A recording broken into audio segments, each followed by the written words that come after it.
Assalamualaikum warahmatullahi wabarakatuh. Halo semuanya, saya Arya Medika Abdillah dan di video kali ini saya akan menjelaskan topologi jaringan yang saya buat menggunakan Cisco Packet Tracer sebagai bagian dari ujian akhir semester. Topologi ini mengimplementasikan tiga materi utama, yaitu DHCP atau Dynamic Host Configuration Protocol, yang kedua ada DNS atau Domain Name System, dan yang ketiga ada firewall menggunakan ACL atau Access Control List. Topologi ini terdiri dari dua jaringan yang berbeda. Jaringan yang pertama itu ada 192.168.1.0/24. Yang dimana di sini berisikan satu server, satu switch, dan dua PC client.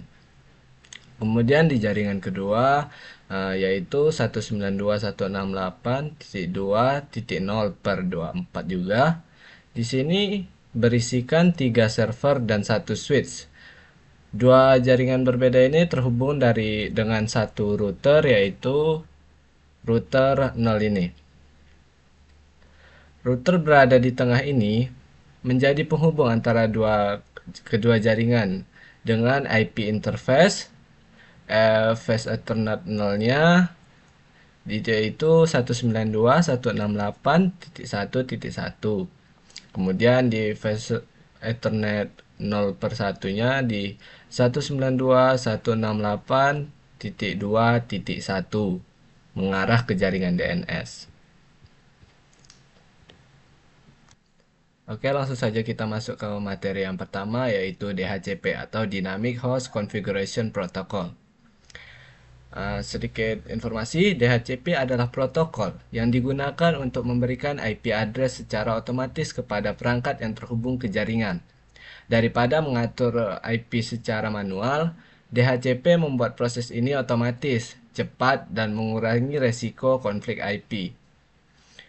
Fungsi DHCP ini memberikan IP address, menentukan subnet mask, menyediakan default gateway, dan menyediakan alamat DNS server jika dibutuhkan. Sebagai contoh, ini ada satu server yang bertindak sebagai DHCP server. Server DHCP diatur secara statik dengan IP 192.168.1.2. Kemudian subnet masknya 255.255.255.192. Di sini kita menggunakan per 26. Kemudian ada default gateway-nya 192.168.1.1. Kemudian kita ke service-nya. Di sini ada dua. Yang pertama itu ada server pool. Di sini ada default gateway-nya 192.168.1.1. Kemudian ada DNS servernya, yaitu IP server sendiri 192.168.1.2. Kemudian start IP address-nya dimulai dari 192.168.1.10. Ini akan digunakan untuk membagikan ke masing-masing klien, ke PC-PC klien, menggunakan subnet mask 255.255.255.192 dengan maksimal number of user-nya adalah 54. Kemudian ada di bagian yang kedua, yaitu untuk server DNS-nya.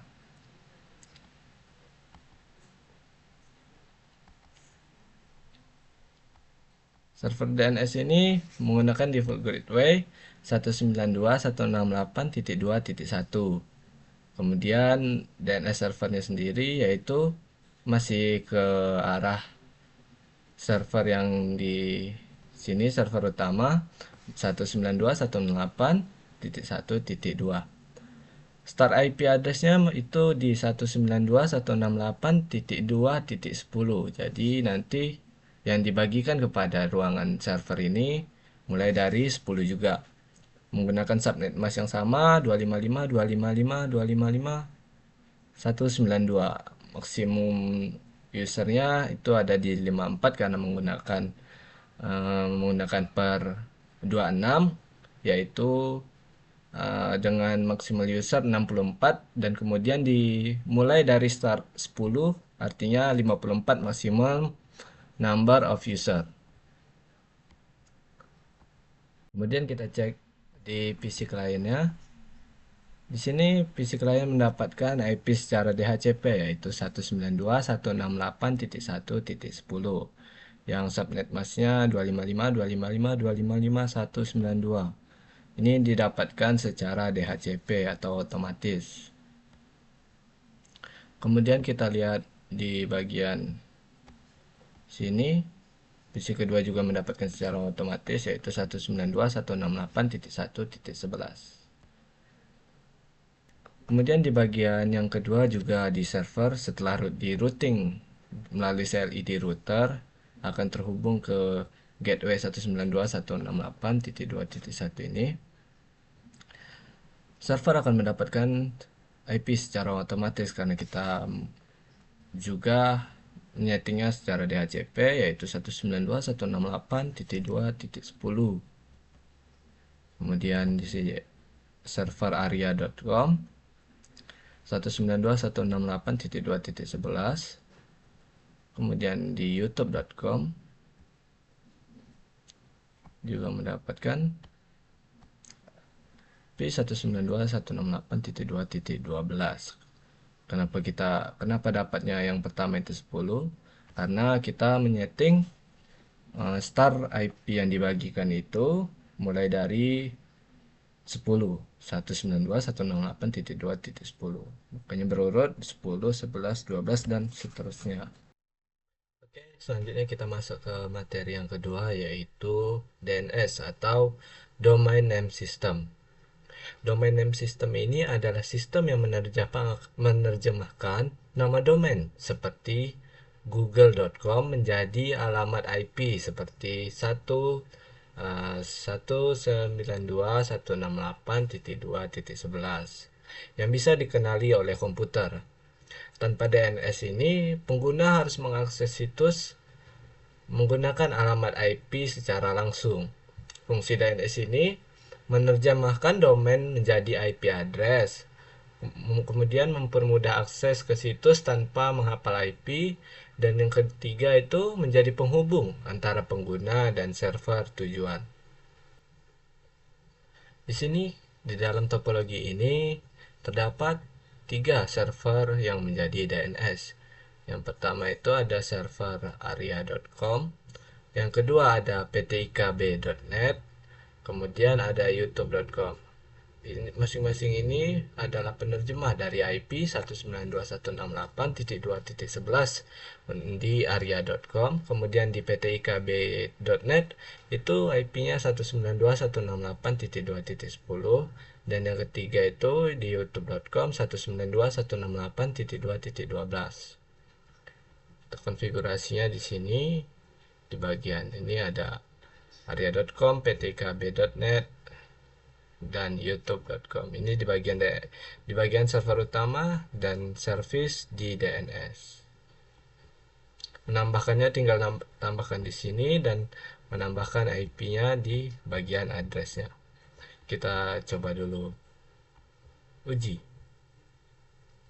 Apakah PC client sudah bisa membuka DNS masing-masing ini? Kita coba ke web browser.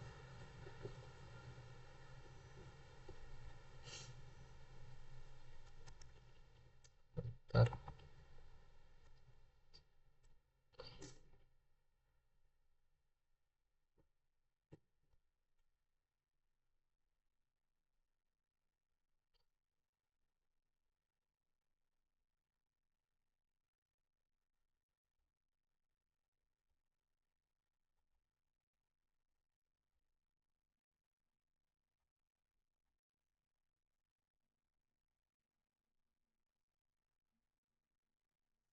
Bagian sini kita coba cari, yaitu pertama itu ada aria.com.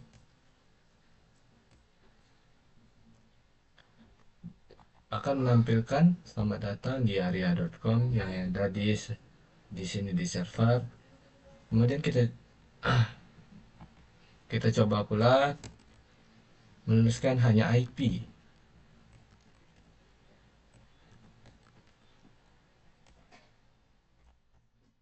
Masih akan menampilkan aria.com karena eh, sama-sama tujuannya ke situ, hanya mempermudah. DNS ini mempermudah, tidak perlu mengingat IP-nya, hanya mengetikkan domain name-nya saja. Kita coba di ke 10, yaitu ptikb.net. Akan menampilkan welcome to ptikb. ptikb.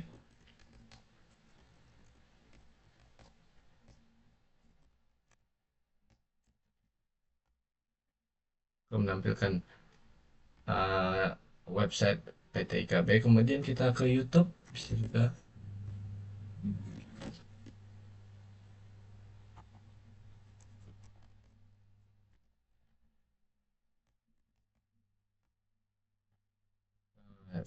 Akan menampilkan website YouTube-nya. Welcome to YouTube.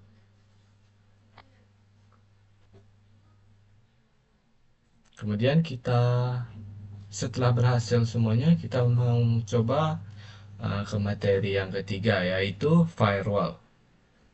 Firewall ini adalah sistem keamanan jaringan yang mengontrol lalu lintas data masuk dan keluar berdasarkan aturan yang telah ditentukan. Dengan firewall, kita bisa menentukan perangkat mana yang boleh atau tidak boleh mengakses bagian tertentu dari jaringan. Fungsi firewall ini adalah melindungi jaringan dari akses yang tidak sah, kemudian memblokir atau mengizinkan koneksi berdasarkan IP, port atau protokol. Kemudian fungsi yang ketiga yaitu mengatur alur lalu lintas data untuk menjaga keamanan jaringan.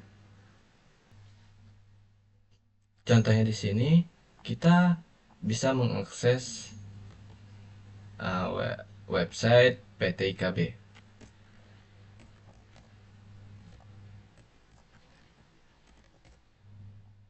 Sini kita dapat mengakses server PTIKB yaitu dengan IP-nya itu 192.168.2.10. Kita ingin mengimplementasikan firewallnya dengan memblokir akses dari klien untuk menuju atau membuka dari ptikb.net. Jadi kita setting di firewallnya di bagian router. Kita buka CLI, kemudian kita ketik enable.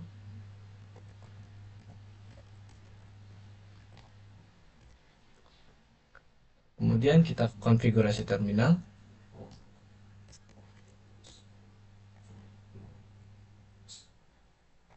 Setelah itu kita masuk ke access list.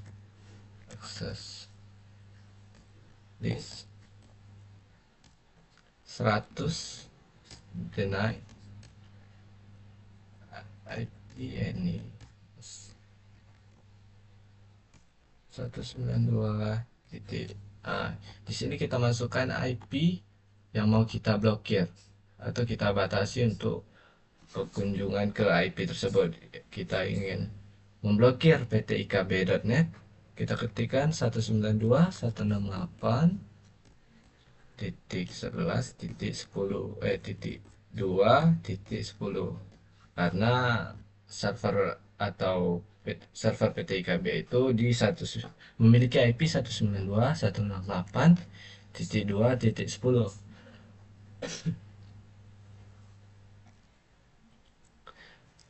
Kemudian kita enter. Kemudian kita masuk lagi access list.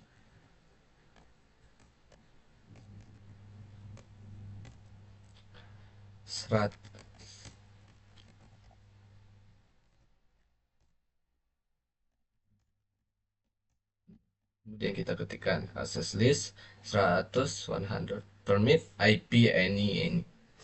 Kemudian kita enter. Kemudian kita interface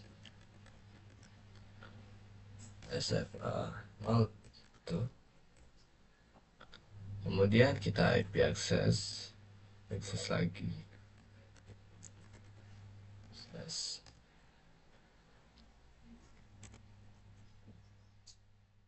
IP spasi akses strip group 100 off. Kita enter. Setelah selesai, kita coba lagi nih, apakah klien masih bisa membuka, karena tadi udah kita batasi menggunakan firewall ya.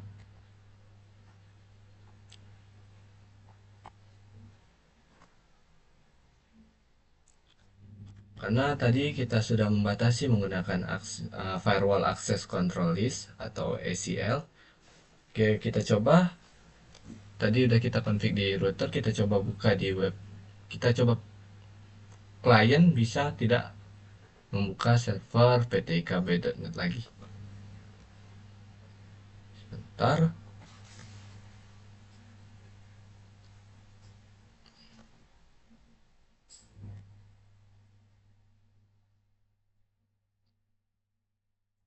Sedikit saya jelaskan.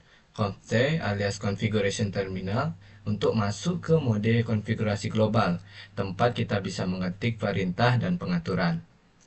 Kemudian itu ada access list 100 Denny IP any host, yang kemudian IP yang mau di blok.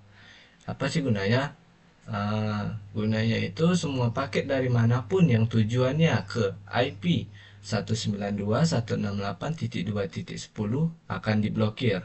Kemudian access list 100 permit IP ini adalah artinya semua lalu lintas IP selain yang diblokir sebelumnya akan diizinkan. Ini penting supaya yang tidak diblokir tetap bisa lewat, tetap bisa terhubung ke klien. Kemudian interface Ethernet 0/1 itu untuk masuk ke konfigurasi, yaitu port yang akan dikenakan akses ACL. Kemudian yang terakhir itu ada IP access group 100 out, yang artinya setiap paket keluar dari interface ini akan dicek dengan ACL 100. Kalau dia menuju ke IP 192.168.2.10, maka akan diblokir. Dan kita coba tes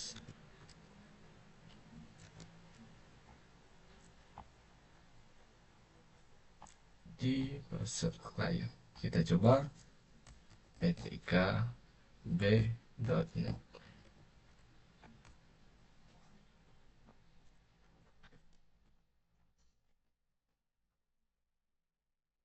Nah, di sini browser klien tidak akan bisa terhubung karena akses firewallnya telah kita aktifkan dan tidak bisa menuju ke ptikb.net.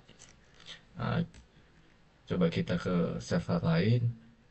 Itu contohnya ke youtube.com. Di sini masih bisa karena yang kita batasi, yang kita masukkan ke firewall hanya server ptikb.net. Kita coba ke server Aria juga masih bisa seharusnya .com. Ya, di sini juga masih bisa di aria.com. Hanya yang terblokir yaitu di server ptkb.net.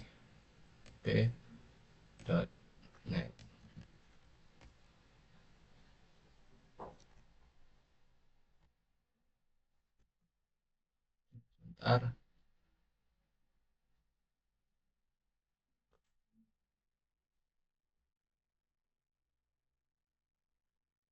tidak akan jalan. Kita coba ketikkan juga IP. Kita coba login pakai IP pertama ke IP Aria dulu lah. Kayak 192.168.2.11 ini ke aria.net, aria.com.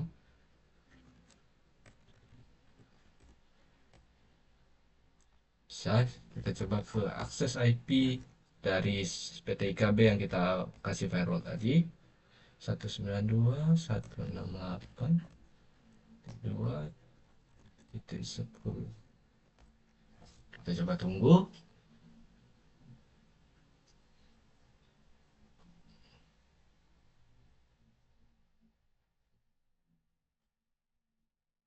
Maka hasilnya akan request timeout. Oke.